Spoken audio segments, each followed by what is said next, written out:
ช่วงที่รอหม้อข้าวสุกพี่น้องเฮาก็ลงมานั่งลิ้นกันก่อนอากาศมื้อนี้ก็คือว่าฝนสิตกอยู่แล้วมืดมาตอนเช้าแดดเด้ เนาะ แดดอันจะไป แดดแบบ บ่ไหว แบบมื้อนี้น้องใจไว้อยู่บ่ไปหูดเขานี่ บ่มันจะบ่ไหวดอก บ่ไหวดอกได้สบายดีพ่อแม่พี่น้อง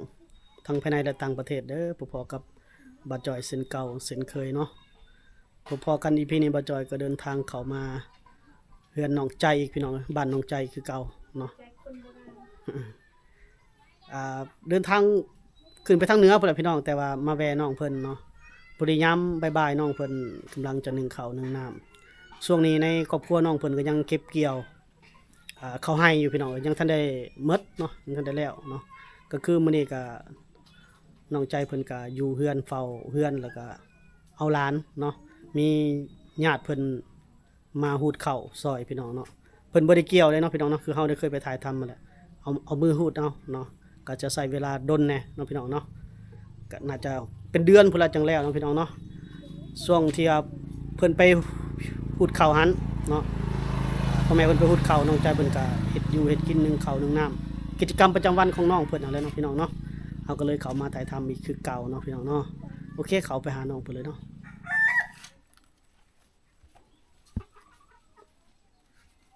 สบายดีน้องใจ สบายดีเด้อ เห็นหน้ากันนี่แล้วน้องมื้อนี้เนาะ โดย มื้อนี้บ่ได้ไปหูดข้าวบ่มื้อนี้ บ่ได้ไป อืม เอาหลานอยู่เรือน เอาหลานเนาะ โดย ยังบ่แล้วเนาะ ยังอย่าไอ้2-3มื้อ 2-3 มื้อตลอด ทีนี้ฝนตกตลอด ฝนตกเนาะ โดย โอ้ ฝนตกแล้วก็น้ำลายเฮาบ่ได้ไปเพราะแฟเฮาตามฟัดแล้ว โอ้แพเฮ็ดอันข้ามนั่นน้ำพัดไปแล้ว โดย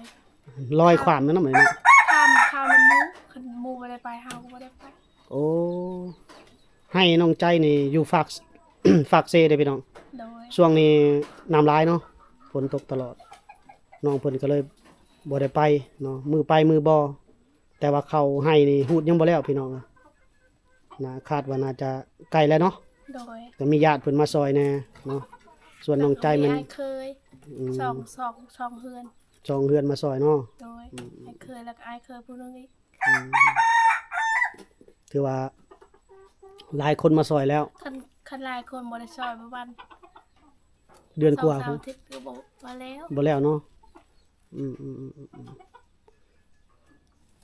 แล้วเข้าอันพ่อได้เอามาแล้วบ่เข้าที่หุดแล้ว ยังน้ำลาย ยังอีกเนาะยังบ่ได้มาจักสอบเลยบ่ โดย โอ้พู้นแหละทาน้ำลงพู้นแหล้วเนาะ น้ำลงแล้วพอจางเขา เอาแพร่ค้ำอ๋อใส่แพร่คือเก่าแล้วเนาะ โดยน้ำลายเดี๋ยวน้ำนะมันบ่ลงมันบ่ลงได้น้ำ อืมฝนตกได้จะหน่อยพายุสิเข้ามาใหม่อีกนี่แล้วบ่แล้วจักเทื่อได้ให้เนาะ พอแห้งแล้ว ดูบ่คือตกน้ำก็บ่ตก นั่นแหละบาดนี้ทั้งเทิงให้น้องใจนี่มีเขื่อนนี่เด้อพี่น้องมีเขื่อนนี่เขาปล่อยน้ำเขื่อนอีกเนาะ โดย คือเขาบ่ปล่อยน้ำ ตอน เขื่อน แร นี่ ก ก็ เขาก็ปล่อยตอนเช้าเขาอาบ ทุกมื้อบ่ ทุกมื้อเลย โอ้ในน้องฮู้ดีเด้อพี่น้องเอ้ยสังเกตรถตอนบ่ายๆทางบ่จอยข้ามมาสุดนั้นก็ตอนบ่าย2บ่าย3นี่น้ำจะขึ้นกว่าเก่าเนาะนั่นคือเขาปล่อยน้ำเขื่อนลงมา โดย เป็นเขื่อนน้อยดอกเขื่อนบ่ใหญ่ปานใดดอกพี่น้องมื้อนี้น้องเพิ่นอยู่เฮือนก็เฮาก็มีแต่มาถ่ายกิจกรรมน้องเพิ่นเฮ็ดนั่นเฮ็ดนี่พี่น้องเนาะเฮ็ดเวียกเฮ็ดงานนึ่งข้าวนึ่งน้ำทาพ่อแม่เฮ็ดได้ก็ต้องได้เฮ็ดถ่ายแล้วถ้าเอื้อยอ้ายมาแต่ลูกป้าลูกลุงเด้ออ้ายเพิ่นมาแต่ฮูดข้าวฮูดน้ำเลยกินข้าวกินน้ำเลยพี่น้องเด้อเนาะ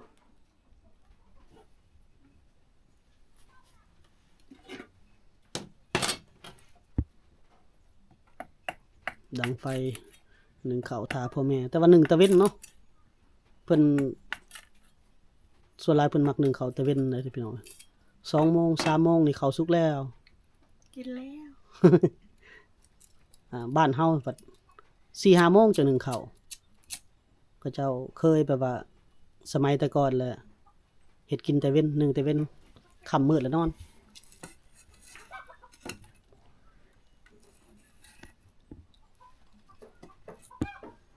เหมาะแท้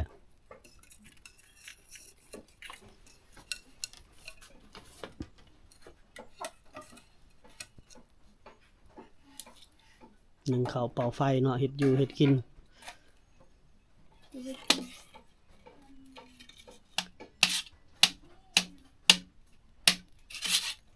เฮ็ดหยังน่ะอ้อย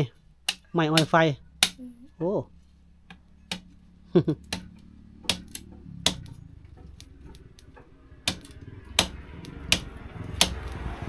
นี่แหละเขามาหัก เป็น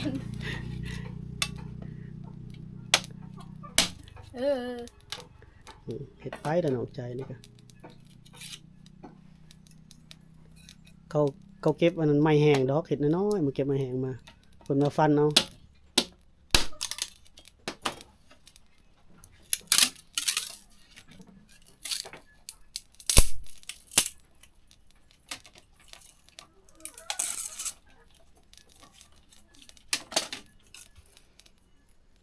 บางมันบาดมือเด้อ มันบ่บาดดอกน้องใจ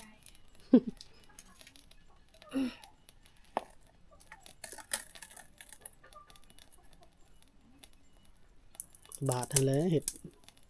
ไม้นี่แฮงไม้บาดซ้ำ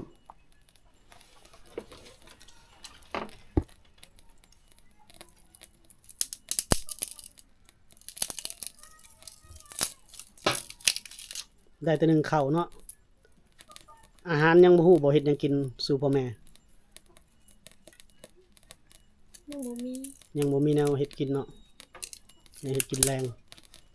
บางเทื่อกระทาผู้มาแต่ให้พุ่นแหล้วเอามาบักทั่วบ่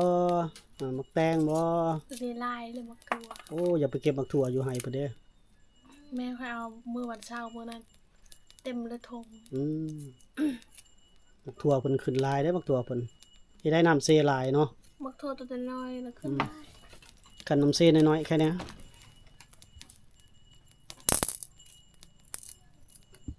น้ำเซน้อยเอาข้ามไปเอาเลย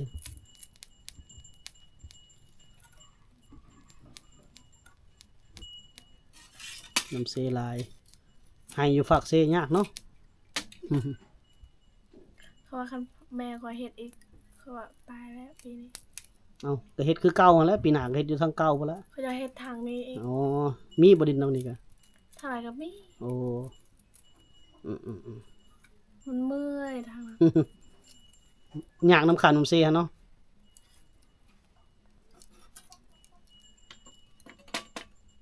โอ้ควันตรวจแล้ว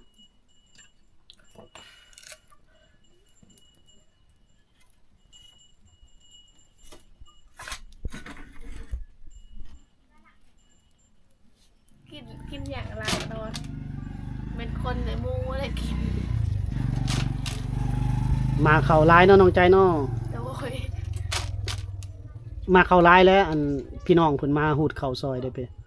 เด้ท่านผู้ชมต้อง น้อง มา มาแต่เช้าเลยเนี่ย มาแต่เช้าพุ่น แล้วอะแม่ว่ามาไว้เด้อ ยันแบบว่าพี่น้องมาบัดกินข้าวบ่อิ่มซะพอแห้งแล้วเนาะ โดยตอนแรกน้องก็ตามมิกต้องตากแล้ว เอาหูดไอ้ปั่นไอ้สีเอาติ ก็สีตาม สีตำ ตำก็ว่าตำสีก็ว่าสีอะเนาะ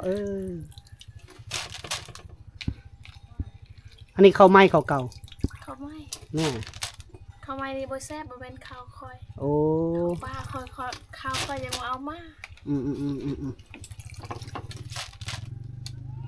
ข้าวตัวสีเหลืองเลยแซ่บ อันนี้ข้าวมาเลบ่ อืม มันมี ข้าวเดียวบ่แซ่บ ข้าวไห้ก็มีหลายพันธุ์เลยพี่น้องเอ้ยมีพันธุ์มาเลมีพันธุ์หยังไงน้องใจฮู้บ่ หมู บ่ฮู้เนาะพอเพิ่นแล้วจังฮู้พันธุ์เขาแต่ละชนิด เขาบ่ฮู้ข้าวเป็นคนเอามาเล่น มาเล่นบ่ มาเล่น มาเล่นเลยตัวแดงนี่ อืม แล้วมีพันธุ์หยังแหน่ ข้าวเดียวบ่แซ่บ อืม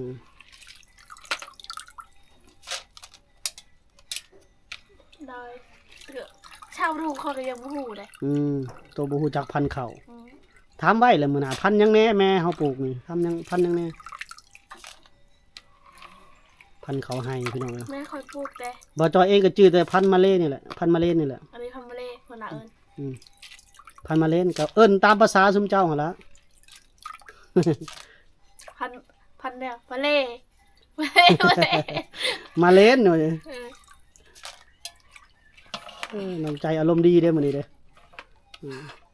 อารมณ์ดี อืม น้องใจอารมณ์ดีตลอดเลย ใจบ่เคย FC หลาย FC พุ่นน่ะอยากได้น้องใจเป็นลูกไผ่เด้เพิ่นว่าบางคนก็จะได้น้องใจเป็นแฟนน้องใจนี่ยังโสดพี่น้องคันบ่โสดบ่จอยบ่ถ่ายเด้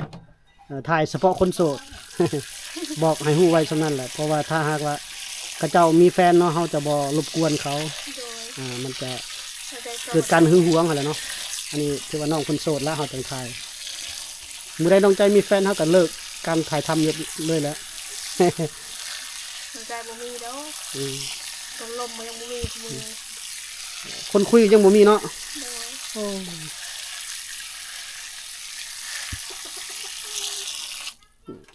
ลืมมอเข่า อ๋อลืมตั้งอะไรนี่ ลืมตั้งมลืมตั้งไอ้มหนึ่ง มอหนึ่ง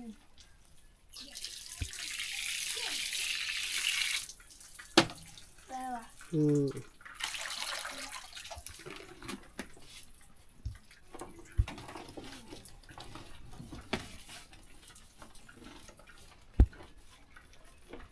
น้องใจบ่มีน้องใจเฮ็ดบ่ได้เลย ยากบ่ ยังเคยแล้ว ปีหนึ่งไม่เคย โอ้พอมีตังค์นั่งเนาะเขาครัวเนาะ โดยหลายดีครับ นี่ทุบลงให้มันแน่นเพิ่นว่า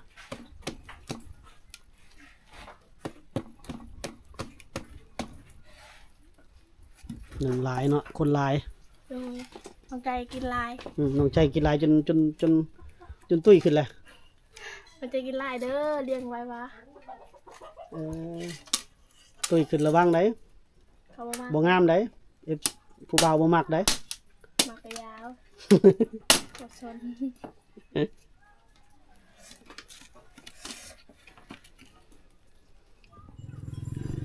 ช่วงที่รอหม้อข้าวสุกพี่น้องเฮาก็ลงมานั่งลิ้นกันก่อนอากาศมื้อนี้ก็คือว่าฝนสิตกอยู่แล้วมืดมา เธอสาวแดดได้ เนาะ แดดอันจะไป แดดแบบมื้อนี้น้องใจไว้อยู่บ่ไปหูดเขานี่ บอกมันจะบ่ไหวดอก บ่ไหวดอกตายบาดนี้ มันบ่แดดยังบ่ใจบ่ไหว เคยสบายเลยเนาะโดนและเด้บ่ได้เฮ็ดเวียกหนัก แต่ก่อนก็บ่เคยเฮ็ดเวียกไปให้ โอ้ ก่อนเธอเคยแต่ตำข้าว อ๋อแต่ก่อนนี่มีแต่ตำข้าวแบกน้ำหาบน้ำมานี่เฮ็ดเนาะ โดย แต่ว่าหูดเข้านี่เฮ็ดให้บ่ได้ไป บ่เค ก็ ย ได้มาแล้วอ๋อเฮ็ดไปกระดำเถื่อเนาะคือไปเสียหญ้าไปอยู่แต่ว่าหูดเข้าหูดน้ำนี่เพิ่นบ่ค่อยได้ไปพ่อแม่บ่ให้ไปพ่อแม่แพง บ่แม่นแพ้คันไปแล้วบ่มีคนเวียกอยู่เฮือน อ๋อก็แพงแน่แหละก็เลยให้เฮ็ดเวียกเฮือนท่ายกตัวอย่างมาแต่หูดเข้าเนาะ ก็เลยกินเลย มาแล้วเมื่อยๆอาบน้ำกินข้าวเลย แต่ก่อนยังบ่มีเครื่องคายแล้วก็หากิน อ๋อ บ่แม่นบ่มือใดบ่มีอาหารมีหมดคู่มือหน่อไม้กิโลป้าไปซ่อน อืมได้อยู่อาหารการกิน จะดีบ่ได้แล้วอยู่เฮือน น้องใจก็เก็บผักท้าอยู่เฮือนนี่ก็ไปเก็บผักกูดไปขุดจีรอ เขาบ่มักกินน่ะก็กินตลอด บ่คือสุมายเนาะสุมายนี่โอ้มักแล้วผักกูดคือว่าแล้วเมื่อไปกับพัดเมื่อไปกับแกงผักกูดแซ่บผักกูดธรรมชาติปลาแห้งแซ่บแล้วยามนี้ปลาเซกะมัน นี่แหละน้องใจเพิ่นพี่น้องเฮาก็มาหาน้องเพิ่นดูแน่ช่วงนี้อีพีหน้าก็เบิ่งบางเทื่อสิไปทางเมืองนองอีกอีพีหน้าเบิ่งฟ้าฝนนี่แหละคือว่าพายุสิเข้าอีกแล้วอีสังว่าเขาหลายตายกระดักกระดอนเขาหมดปีพายุ พายุปีนี้ ขนาดน้องใจก็ยังน้ำ ซื้อๆแหละเบนจะมา บ่มาแล้วดีน้องใจเอ้ยน้องใจนี่แล้วเวียกเขาให้เขานี่บ่ได้ไปรับจ้างบ่หรือไป สนใจไปเฮ็ดนาอีก โอ้ไปเฮ็ดนาปังเลยพี่น้องลุยนาปัง กับลูกมันนี่ ลกมันอีกอ้าวพอแห้งแล้วได้เงินเด้บัดนี้เฮ็ดขายมันได้เงินเด้ซื้อรถจักรบ่ โอ้ยมันมีแต่ปลาหมดจะบ่ได้ เฮ็ดได้จะได้รถจักรขี่ อดเอา เพิ่นว่าจะได้รถมอเตอร์ไซค์แล้วแหละบ่ครองได้แล้ว มันก็บ่เป็นราคา นี่บ่ได้ไปใส่เลยแต่มันมีรถพ่อของกล้าเอามากันไปบ่ดองส่วนมือไป อืม ออกมือ รถก็บักแพงๆนึงประมาณ10ปลายล้านพุ่นแหล้วฮอด20ล้านพุ่นแหล้ว อืม 20ล้านกีบประมาณ ตัวคันได้รถหนึงก็ได้เงิน ได้บ่เงิน ได้กันได้รถ เฮ็ดได้ หาเงินเลยขายเครื่องเสื้อผ้าอยู่เรือน อ่า บ่ได้รถ มันแพงรถก็30,000 40,000 บาทพุ่นจะได้คันหนึงเดือนอย่างคันธรรมดาก็20,000ปลายถึง 30,000แล้ว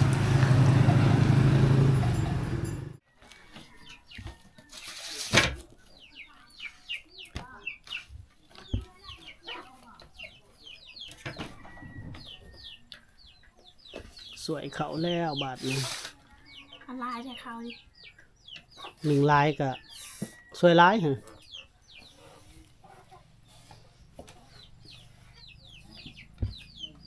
แต่มัน นั่นเด้คนมาหลายเด้อโอ้หอมเขา ลายแต่มีรถใหญ่เร็วมา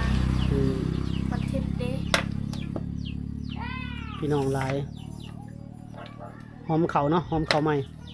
คุณกุ่นเลยพี่น้อง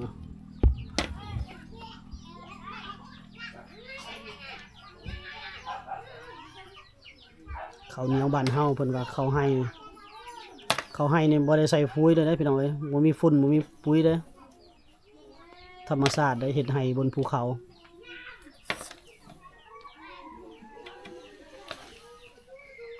คนบนดอย คนบนดอยเนาะน้องใจคนบนดอยนี่สาวป่าสาวดอยแล้วนี่พี่น้องเอ้ยบ่แม่นสาวในเมืองใด เป็นคนในเมืองนะ อืม คนอยู่ในตากแดดตลอด คนตากแดดตลอด สาว คนงามตากแดด สาวบ้านป่าเนาะ หอนเด้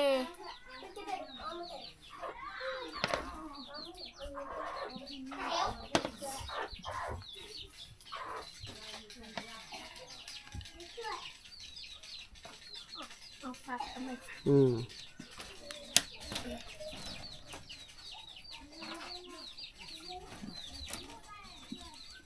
อยู่แบบเก่าบอก ให้มันเย็นไว้บ่ ถึงบ่มากว่าเย็น ใส่กระติบเด้อ ๆอย่าลืมเดี๋ยวจะให้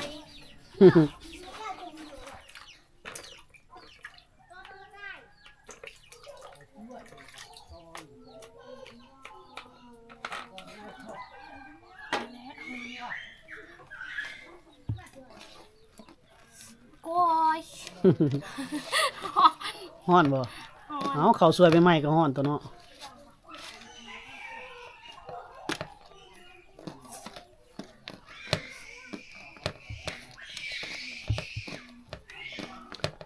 ปั่นเขาวใส่ติบเด้อพี่น้องเอ้ย ช่องปันเลย 2 ปันเลย คนช่องใจ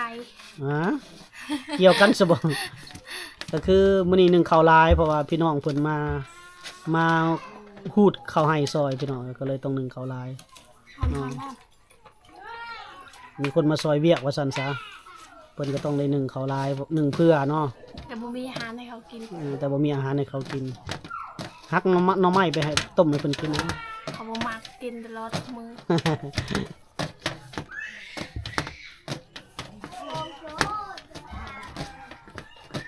ใครล่ะตัวนั้นดองกินค่ะ จักเพิ่นเว้าหยังพี่น้องโอ้ปั่นคักแต่เนาะเก่งอุลุมอยู่เนาะ มันแต่ ได้แล้ว นี่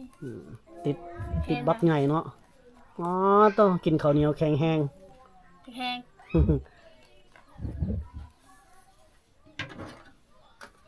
เต็มติบบักใหญ่เลยพี่น้องซ้ำสิกินข้าวเหนียว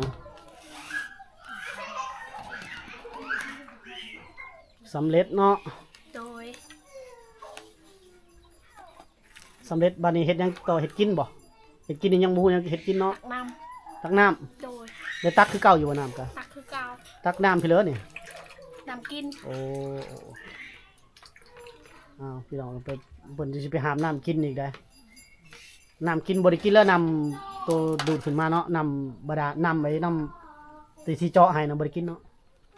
มีแต่กินน้ำห้วยเอา โดย กินน้ำลิ้นจากภูเขาเนาะพยายามต้มแน่หั่นแหล้วแต่ว่าสุดท้ายพอเพิ่นมักต้มอันนั้นพี่น้องต้ม ข้าวต้ม ต้มใส่กายแล้วเพิ่นต้มกินกับน้ำซ่าน้ำแจ่มอย่างนี้ดอกเขาจะมีแขกเข้ามาเขาจะกินมันนั่นแหละ กินน้ำนี่แม่บอกว่าแซ่บ อืม เลยตักน้ำพุด